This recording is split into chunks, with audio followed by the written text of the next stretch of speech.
পুজোর সময় আমরা অনেকেই নিরামিষ খাই, তো সেরকমই একটা নিরামিষ রেসিপি আপনাদের সাথে শেয়ার করছি, ধোকার ডালনা।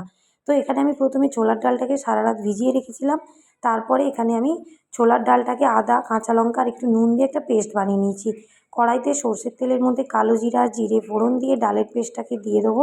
তারপর একটু হলুদ গুঁড়ো দিয়ে ভালো করে এটাকে মাখো মাখো করে নেবো। এটা যখন শুকনো শুকনো হয়ে আসবে তখন আমি কয়েকটা থালার মধ্যে সর্ষের তেল লাগিয়ে এটাকে আমি ভালো করে হাতের সাহায্যে শেপ করে নেবো। তারপর এটাকে ছুরি দিয়ে পিস পিস করে কেটে নেবো বরফির আকারে। তো তারপর গরম তেলের মধ্যে এটাকে আমি দুপাশটা ভালো করে ডিপ ফ্রাই করে নেবো।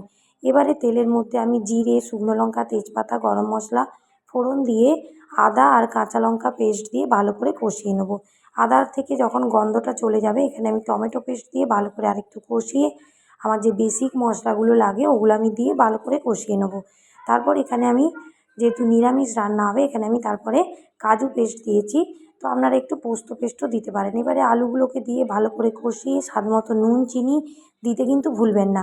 কষানো হয়ে গেলে অল্প পরিমাণ জল দিয়ে ফুটতে বসিয়ে দেবো। যখন আলু সেদ্ধ হয়ে আসবে তখন আমি এই ধোকার পিসগুলোকে দিয়ে ভালো করে ফুটিয়ে নিলেই কিন্তু রেডি হয়ে যাবে নিরামিষ ধোকার ডালনা। নিরামিষ দিনে যে কোনো খাবারের সাথে কিন্তু খেতে খুবই টেস্টি লাগে।